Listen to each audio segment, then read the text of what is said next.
soif n'excuse pas tout. En mordant Brad Pitt, Tom Cruise va s'inventer un frère de sang, un frère ennemi pour l'éternité. Entretien avec un vampire, après la météo et soir 3.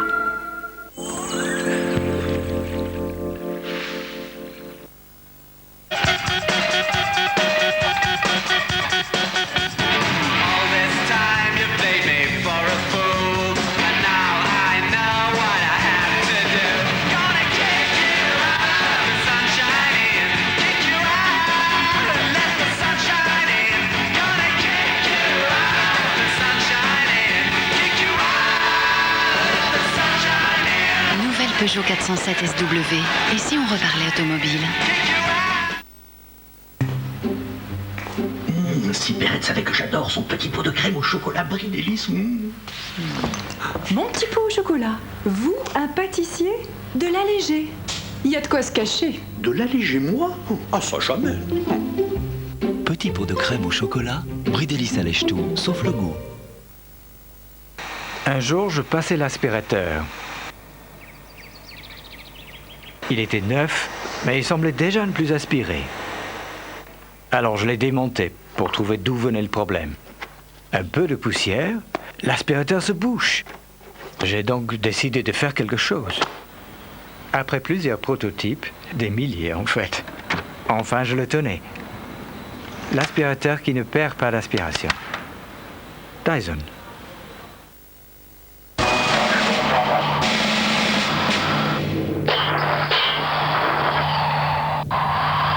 Mais à qui donc il est ce numéro? Qui donc retrouve son propriétaire illégaux par téléphone au 32 88 et par Minitel au 36 17? Qui donc?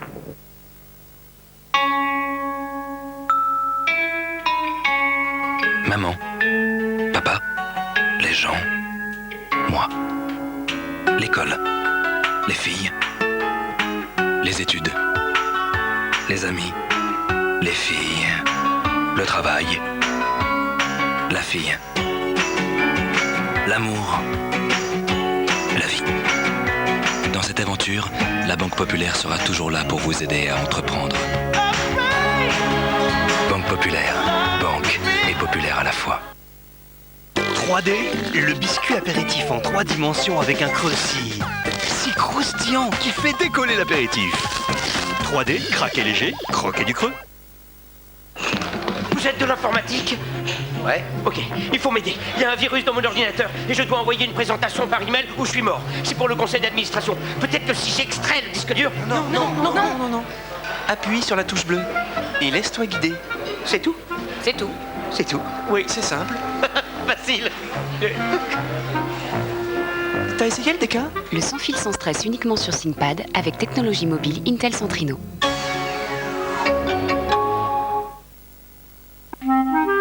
Vous connaissez Télé 2 semaines? Le premier magazine télé avec 2 semaines de programme, du câble, du satellite et chaque jour vos 6 grandes chaînes d'un seul coup d'œil. Mais Télé 2 semaines, c'est aussi plein d'articles sur tous vos sujets préférés. Coulisses télé, découvertes, cinéma, jeux, tourisme, cahiers junior. Télé 2 semaines, incroyablement riche pour 1 euro seulement. C'est quoi être assureur militant? Par exemple, quand un enfant ne peut plus se rendre à l'école après un accident, c'est apporter l'école chez lui. À la Maïf, nous garantissons un suivi scolaire à domicile. Oui, à domicile. A, B, C, D. Maïf, assureur militant. Sur Canal+, on aime tous les cinémas. Les plus gros succès récents. Encore mieux. Les films primés. Les films coup de cœur. Les interviews, les making-of. Et les films en avant-première avant même leur sortie en salle. Avec plus de 35 films récents par mois, Canal+, c'est vraiment la chaîne du cinéma. Plus clair. Canal Plus est tellement plus encore. Et en ce moment, découvrez Canal Plus pour 15 € par mois pendant 1 an.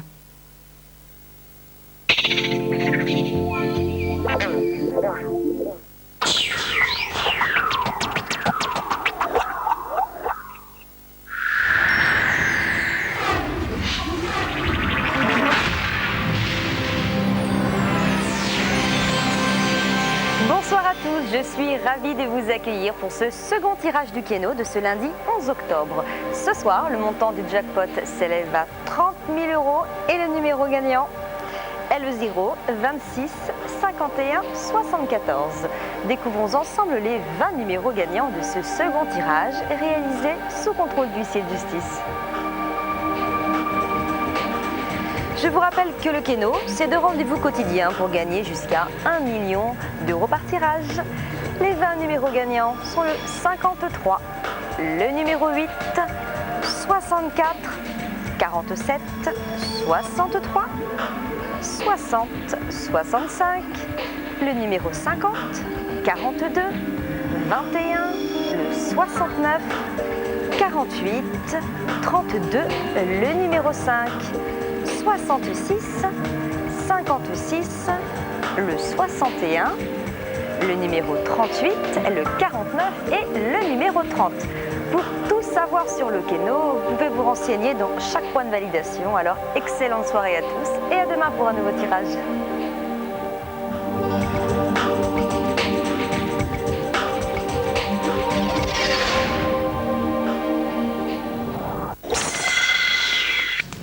France 3, avec les canapés et fauteuils stressless, vous donne rendez-vous. Je te promets qu'on ne te laissera jamais tomber, Jean-Jean. Et je le promets aussi à ta maman. Fais attention. Il peut émouvoir le Jean-Jean. Il est imprévisible. Bon, j'arrête. Jean-Jean, arrête tes conneries, descends de là. Un petit peu agité aussi, non?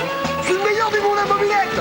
Il peut aussi énerver. Jean-François Stévenin doit bien l'avouer. Ah, n'aime plus, hein. Il faut qu'il parte. Le village sans Jean-Jean, c'est plus notre village. On essaie encore de se donner quelques jours pour trouver une solution tous ensemble. Attends, mais c'est du provisoire. Oui, je connais ces gens du provisoire, hein. C'est un dingue, Virgile. Elle-même, on va partir tous les deux à mobilette. Le Camarguais, embarqué dans une drôle de corrida, demain à 20h55 sur France 3.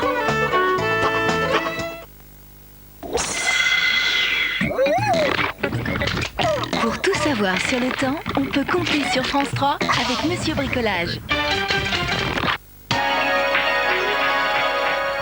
Madame, monsieur, bonsoir. Et oui, on peut compter sur les nuages pour donner de la pluie, hein, on va le dire, parce que là, cette semaine, on va en prendre quelque chose. Regardez, aujourd'hui, c'était très gris. Demain, très gris, très pluvieux sur le nord-ouest, sur la façade atlantique. Et surtout, attention au brouillard. Si vous circulez demain matin sur l'ensemble des vallées, soyez prudents. Attention également à un vent tournant entre 40 et 60 km à l'heure. Ça résiste un peu sur l'est avec quelques cumulus et de belles éclaircies. Dans l'après-midi, eh bien, c'est terminé parce que le système va se déplacer. Donc, on aura pas mal de nébulosité, localement quelques averses, toujours des averses sur les côtes de la Manche. Une réactivation sur le sud-ouest avec des orages et un épisode pluvieux assez conséquent sur le Languedoc et sur la Corse avec des vents, des orages et des pluies soutenues. Le soleil résiste un peu sur l'est, mais attendez-vous du côté des Vosges à quelques gouttes de pluie. Les températures pour demain matin, elles sont stables par rapport à aujourd'hui, très fraîches dans le nord-est. Nous partirons de 5 degrés pour aller jusqu'à 14 du côté de Nice et dans l'après-midi. Des températures en chute, nous partirons cette fois-ci sur le nord du pays de 14 degrés pour aller jusqu'à 21 dans le sud.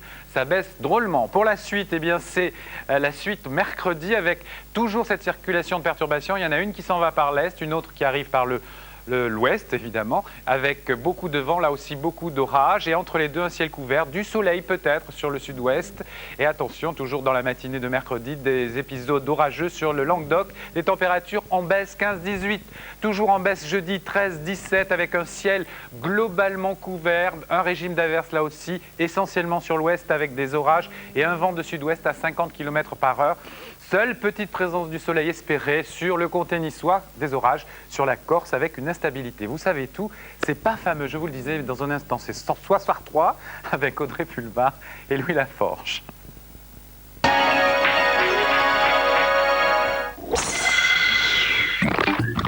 C'était la météo avec Monsieur Bricolage.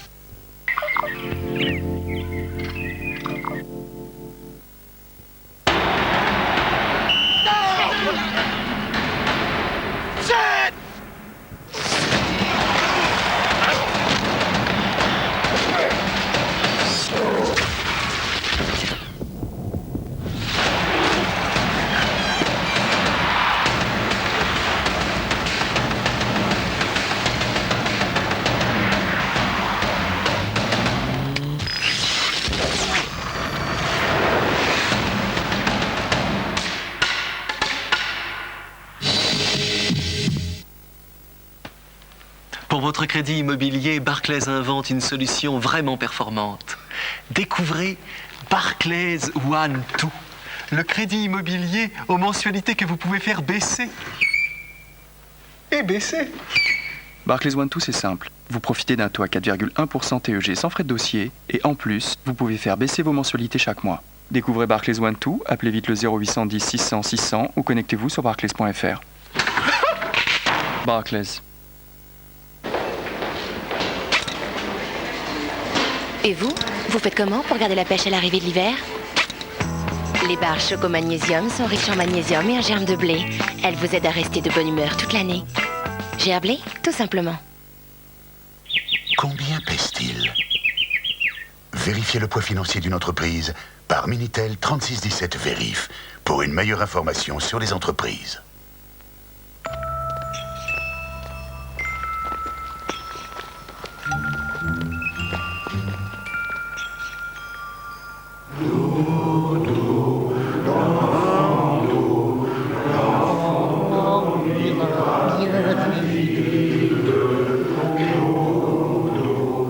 Bien essayé, mais avec Groupama Banque, l'argent ne dort jamais.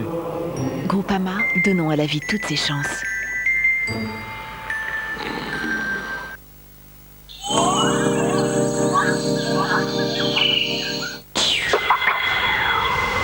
France Europe Express, au programme, toujours en partenariat avec France Info. Le thème central de l'émission sera la Turquie dans le contexte européen d'aujourd'hui. Nous aurons pour invité François Bayrou, le président de l'UDF, Daniel Cohn-Bendit, qui est député vert au Parlement européen, Monsieur Gül, le ministre des Affaires étrangères de Turquie. La Turquie européenne, oui ou non?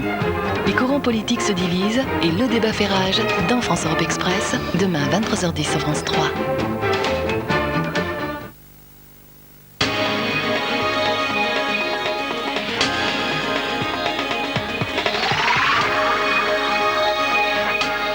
Bonsoir à tous, voici les titres que nous allons développer dans le Soir 3. Une femme de 81 ans est morte la nuit dernière à Ajaccio après l'attentat commis contre l'inspection académique. Elle aurait été victime d'une crise cardiaque provoquée par la forte explosion qui a fait par ailleurs 3 blessés et causé d'importants dégâts. En Afghanistan, le décompte des voix devrait durer plusieurs semaines, mais Hamid Karzai est déjà donné grand vainqueur de la première élection présidentielle du pays. Ses adversaires dénoncent des fraudes. Une demande d'enquête sur d'éventuelles irrégularités a été déposée auprès des Nations Unies. Jacques Chirac poursuit sa visite en Chine. Avant Hong Kong, le chef de l'État était à Shanghai où il a abordé la question des droits de l'homme. Un voyage d'affaires qui pour l'instant n'a pas rapporté autant que prévu. Les contrats signés sont moins nombreux qu'escomptés. Le dossier de ce Soir 3 sera consacré au rapport Tello, rendu public demain. C'est le résultat de la vaste consultation menée pendant plusieurs mois dans toutes les académies de France. Avec François Fillon, notre invité ce soir, nous parlerons de l'allongement du temps de présence des enseignants dans les écoles et de l'élargissement de leur mission, de mesures préconisées par le rapport. Mais tout d'abord, cet attentat commis hier soir en plein cœur d'Ajaccio, une bombe de forte puissance a gravement endommagé l'inspection académique. L'explosion qui a été entendue dans toute la ville aurait entraîné la mort d'une femme de 81 ans. L'octogénaire a été victime d'une crise cardiaque peut-être provoquée par le choc émotionnel dû à la déflagration. Ce nouvel attentat non revendiqué a également fait 3 blessés. Dominique Dumas. Ce cratère témoigne de la violence de l'explosion hier soir vers 22h40 dans le hall de l'inspection d'académie d'Ajaccio. Peut-être 8 à 10 kilos de dynamite, il faudra attendre les expertises. Le corps d'une voisine de 81 ans décédée d'une crise cardiaque a été retrouvé ce matin à son domicile. La justice devra déterminer s'il y a un lien entre sa mort et l'attentat. Une autopsie est en cours. J'ai donc ordonné ce matin une enquête en recherche des causes de la mort, de manière à bien préciser les circonstances, l'heure et les causes de ce décès. Je pense qu'il conviendra d'attendre quelques jours les résultats des analyses avant de pouvoir se prononcer sur les causes du décès de cette vieille dame. 3 membres de la famille habitant l'immeuble de l'inspection d'académie ont également été blessés. L'explosion a provoqué de gros dégâts. Je suis choqué parce que j'habite l'immeuble de l'inspection académique et puis voilà, nous étions tranquillement avec mon épouse un dimanche soir. Voilà, je suis très choqué. François Fillon, le ministre de l'Éducation nationale, s'est rendu aujourd'hui sur place pour assurer de son soutien tout le personnel de l'inspection académique d'Ajaccio. Après un attentat perpétré vendredi dernier contre la gendarmerie de Bastia et une manifestation qui a dégénéré samedi à Ajaccio, les politiques se déclarent indignés par ces actes. Il faut quand même qu'on les qualifie pour ce qu'ils sont, c'est-à-dire non seulement des tentatives et des actes homicides, mais comme il y a même préméditation, ce sont des assassinats. Un sentiment de désarroi, bien sûr, et de réprobation totale de cet acte odieux. Un sentiment de réprobation partagé par le personnel du rectorat qui se rassemblera demain à Ajaccio. Dans l'enquête sur l'attentat qui a visé vendredi l'ambassade d'Indonésie à Paris, on apprend qu'un suspect a été placé en garde à vue hier soir. Il serait l'auteur du courrier électronique signé du Front islamique français armé qui revendiquait l'attentat. L'homme a été interpellé dans le cybercafé d'où avait été envoyé le mail de revendication. Une fuite d'acétylène est survenue en fin d'après-midi dans une verrerie de Rive-de-Gier, près de Saint-Étienne. 230 personnes dans un périmètre de 500 mètres autour de l'usine ont été évacuées à titre préventif des maisons d'habitation ainsi qu'une grande surface. Il n'y a pas eu de blessés, mais en raison des risques d'incendie, les pompiers de 7 casernes sont toujours mobilisés ce soir. L'acétylène est un gaz incolore, toxique et inflammable. C'est le résultat des 26 000 débats sur l'avenir de l'école qui se sont tenus pendant de longs mois dans toutes les académies de France. Le rapport de la commission Tello sera remis demain au Premier ministre. Il servira de base au projet de loi que François Fillon soumettra au Parlement en début d'année prochaine. Et avant d'en parler avec le ministre de l'Éducation nationale, qui est donc notre invité, voyons l'une des préconisations du rapport, l'accroissement du temps de présence des enseignants dans les établissements afin de mieux lutter contre l'échec scolaire. C'est déjà le cas dans certains collèges et lycées. C'est le dossier du soir 3, Stéphanie Desjard, Virginie Hertz. Des mots jetés sur un tableau dans le brouhaha d'une classe de seconde. Il s'agit d'une heure de vie de classe, elle a nécessité des heures de préparation pour cette enseignante. Un projet qu'elle fait vivre depuis 10 ans dans ce lycée. Elle sait que c'est une séance de travail indispensable pour ses élèves. On va essayer de les faire prendre conscience tout au long de l'année où ils en sont. Où ils en sont par rapport à leur adaptation au lycée et par rapport à leur recherche de filière postérieure. La salle informatique. Ici, on teste un autre projet, tout nouveau. C'est la même chose, c'est le rétroaction. Des professeurs ont imaginé de mettre en ligne des cours interactifs pour les élèves absents. À terme, tous les élèves empêchés un temps de venir à l'école pourraient en bénéficier. C'est beaucoup d'investissement pour tous les professeurs impliqués. C'est parce qu'on le veut bien quand même. Bon, on est... Sur un volontariat. C'est bien sûr. Sinon, ça ne marche pas. Si les collègues n'étaient pas volontaires, il n'y aurait rien qui se monterait dans la maison. Mais la motivation ne suffit pas. La proviseure encourage les projets éducatifs, mais pour les voir aboutir, elle doit trouver les moyens de reconnaître financièrement la participation des profs. Et donc plaider sa cause auprès du rectorat ou du conseil régional. Je me dis aussi chasseur de primes quand je décris mon métier, c'est-à-dire que j'ai à aller chercher des moyens supplémentaires et à défendre des dossiers. Derrière ces dossiers, cette chasse à l'argent, il y a des équipes qui veulent développer de nouveaux terrains pédagogiques. Des initiatives propres à chaque établissement, car aujourd'hui, rien n'oblige ni les profs ni les proviseurs à imaginer de nouvelles formes d'enseignement.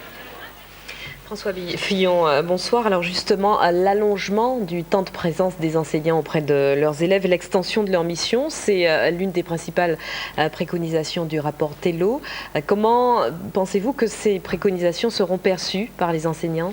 Vous savez, ce rapport, il est très riche, mais en même temps, c'est une base de réflexion pour le gouvernement qui va puiser dedans les idées, les réflexions dont il a besoin. Alors sur cette question de l'allègement du temps de présence des enseignants, je trouve que le reportage le montre assez bien. Beaucoup d'enseignants font déjà énormément de choses au-delà des heures de cours pour accompagner leurs élèves, pour recevoir les parents. Et donc je m'interroge sur le bien fondé d'un dispositif qui viserait à rigidifier par des textes, en particulier législatifs, le temps de travail des enseignants. Le vrai défi, c'est d'avoir des enseignants bien formés et motivés. Ça veut dire qu'ils ne le sont pas aujourd'hui. Le rapport préconise l'amélioration du recrutement et de la formation. Il faut améliorer la formation des enseignants et puis il faut trouver un certain nombre d'incitations pour les motiver. Vous savez, il y a 40% des enseignants qui vont partir à la retraite dans les 10 ans qui viennent. Donc le grand défi pour l'éducation nationale, ça va être de pouvoir recruter 40% d'enseignants bien formés, motivés. François Fillon, c'est une vraie révolution que vous engagez au sein de l'éducation nationale. Est-ce que, selon vous, par rapport à l'accroissement du temps de présence des enseignants dans les établissements, est-ce que ça veut dire qu'ils ne sont pas suffisamment présents, ils ne sont pas assez là, les profs? Non, comme je viens de le lire, je ne le crois pas. Je crois que la plupart des profs sont présents et se dévouent même au-delà de ce qui est prévu par les textes et qui représente déjà un service plus important en heures que les heures de cours qui sont chargés de faire. Non, la révolution qu'il faut que nous engagions, elle est beaucoup plus vaste. Elle porte sur la définition du rôle de l'école, elle porte sur la définition du socle de connaissances fondamentales que les enfants doivent maîtriser. Elle porte aussi sur, au fond, comment détecter les talents, comment ne pas laisser l'école s'organiser autour d'un moule unique. Mais on a l'impression que cela fait maintenant 20 ans, même plus de 20 ans, que les rapports se succèdent et qu'ils entonnent finalement le même refrain. Celui-ci, qu'est-ce qu'il a de différent? Je crois que celui-là, il est pas banal. C'est d'ailleurs un rapport qui va susciter beaucoup de réactions positives et négatives. C'est déjà le cas. La FSU ce soir parle de provocation. Bien sûr, je pense qu'il faut que chacun soit très modeste, car notre système éducatif aujourd'hui montre un essoufflement dans ses performances que les organisations syndicales ne doivent pas ignorer. Mais c'est surtout un rapport qui s'appuie sur un travail qui a été réalisé pendant plusieurs mois au sein de l'éducation nationale, le grand débat national, qui est unique dans l'histoire de l'éducation et qui fournit une base d'informations, une mine de propositions qui vont être extrêmement utiles pour le gouvernement. Mais maintenant, c'est le gouvernement qui prend les choses en main. Alors, vous prenez les choses en main. Par exemple, le rapport préconise d'abandonner l'ambition de 80% d'une même classe d'âge au bac. Les syndicats, là encore, vous accusent de vouloir rabaisser le niveau. Ils parlent de SMIC culturel. Oui, c'est tout le contraire. Ce que nous voulons faire, c'est élever le niveau. Parce que c'est en élevant le niveau qu'on donnera à notre pays le moyen de lutter à long terme contre la globalisation, contre les délocalisations, par exemple. C'est en élevant le niveau de la population. En revanche, dire aux jeunes Français qu'il y a un avenir aussi en dehors du bac, qu'il y a des filières d'excellence qui ne passent pas forcément par le baccalauréat, c'est le message que je voudrais faire passer. 80% d'une classe d'âge au bac, c'est un slogan qui a eu son utilité pour essayer d'élever le niveau, mais qui en même temps donnait le sentiment qu'une partie de la jeunesse de France était laissée de côté. C'était le slogan de la loi Jospin. L'objectif, c'est vraiment 100% de qualification. Plus il y aura de jeunes à aller au baccalauréat, plus il y aura de jeunes à faire des études supérieures, mieux ce sera. Et c'est bien l'objectif que je me fixe. Mais mon objectif, c'est aussi qu'aucun enfant ne sorte de notre système éducatif sans qualification, ce qui est malheureusement le cas aujourd'hui pour près de 15% d'entre eux. Alors c'est une réforme sensible que vous engagez, très sensible. Beaucoup de vos prédécesseurs se sont cassés les dents. L'échéancier maintenant, c'est discussion avec les syndicats et présentation du projet de loi au Parlement. Voilà, moi je souhaite que les choses aillent vite maintenant. Ça fait 1 an qu'on discute de cette question. En plus, il y a urgence. Donc nous allons discuter pendant quelques semaines du rapport Tello avec les organisations syndicales. À la mi-novembre, je présenterai un projet de loi. Ce projet de loi fera de nouveau l'objet d'une concertation. Objectif, Conseil des ministres en janvier, débat au Parlement au printemps. Merci François Fillon d'avoir accepté l'invitation du Soir 3. C'est jeudi qu'aura lieu à l'Assemblée nationale le débat sur l'éventuelle adhésion de la Turquie à l'Union européenne. Le PS, l'UDF et des élus UMP souhaitaient un vote à l'issue de ce débat. Ce ne sera pas le cas. En revanche, le débat aura bien lieu avant le Conseil européen du 17 décembre à Bruxelles. À Bagdad, les miliciens de Moqtada Sadr semblent tenir parole. Un accord signé samedi entre le leader radical chiite et le gouvernement irakien prévoyait qu'ils remettent leurs armes en contrepartie de sommes d'argent. Eh bien, c'est ce qu'ils ont fait tout au long de la journée à Sadr City. Reste à savoir si une telle opération suffira à ramener le calme dans ce quartier de la capitale irakienne, très hostile au gouvernement et à l'occupant. Serge Kovacs. Cet homme arrive, armes à la main, dans un commissariat de Sadr City. Il vient apporter à la police irakienne 2 fusils mitrailleurs. Nul ne sait s'il s'agit d'un rebelle chiite ou d'un simple habitant du quartier. Mais une chose est sûre, mortier, lance-roquettes ou fusils d'assaut, c'est tout un arsenal qu'ont récupéré ce matin les forces de sécurité. La première étape d'un plan de désarmement sans précédent. En fait, nous voulons récupérer toutes les armes qui provoquent des troubles. Les armes légères sont exclues. Elles sont nécessaires pour la sécurité personnelle des gens et de leurs familles. Au terme d'un accord entre le gouvernement irakien et les milices de l'imam Moqtada al-Sadr, chaque arme rendue donne droit à une somme de 50 $. Des dollars flambant neufs, fièrement exhibés par les autorités. Un milicien affirme avoir touché aujourd'hui près de 15 000 $. Mais la plupart des combattants chiites se font attendre. L'armée américaine, qui surveille de près les opérations, montre des signes d'impatience. Ce n'est pas un accord de cessez-le-feu, il n'y a pas de trêve. C'est une initiative lancée par le bureau de l'imam Sadr qui se dit prêt à rendre les armes. La collecte des armes doit durer 5 jours. Ensuite, Sadr City doit passer sous le contrôle des forces irakiennes. Le gouvernement de Bagdad prévoit d'y investir 500 millions $, une manne destinée à ramener la paix dans ce fief de l'insurrection.